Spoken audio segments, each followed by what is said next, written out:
The FDA has ordered Juul e-cigarettes to be pulled off the market after they determined that the company lied about their products. Can you imagine lying about their products? No, never.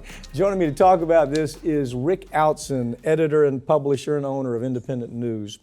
Rick, I looked at this story and, you know, there really are no surprises here, are there? No. Juul has been lying about this for, what are we going on now, 15 years?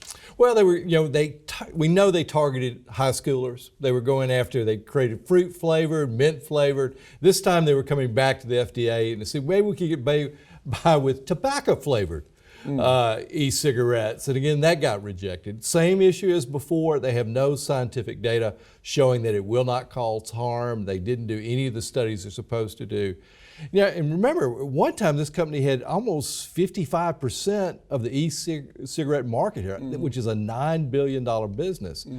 So this is, again, not wanting to do the studies, trying to avoid lawsuits that are out there. They've already had a couple of big settlements in North Carolina, I think for like $40 million there. Yeah, it's with the Attorney General. Right, yeah. Well, you know, as you know, this law firm started the case against the tobacco industry. And so we had a chance to look at all the documents. We took a look at the fact that these are companies that have no moral compass. Right. What they're really trying to do with the e-cigarette thing is simply create another generation of folks that are addicted to nicotine. Now, you know, the people hearing this, the loyalty is insane.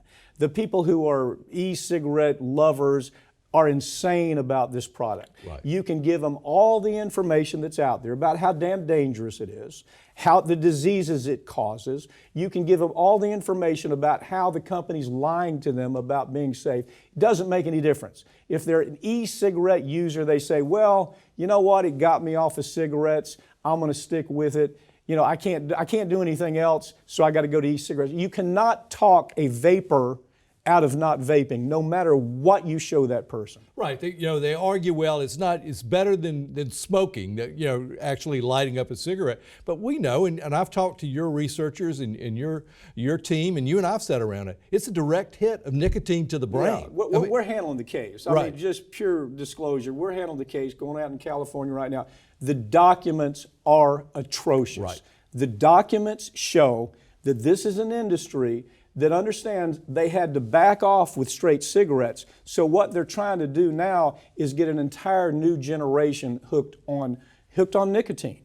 They make it goofy, grape taste, ollie, orange taste, whatever they want to do, and they seem to get away with it around the world. At least they're cutting legs out from underneath them a little bit. We're going to hammer them in this lawsuit, I promise you. Well, here's the scary thing. There's 6.5 million applications for more e-cigarettes that are hitting the FDA now. So we got a long way to go to make a dent in this one, brother. No question.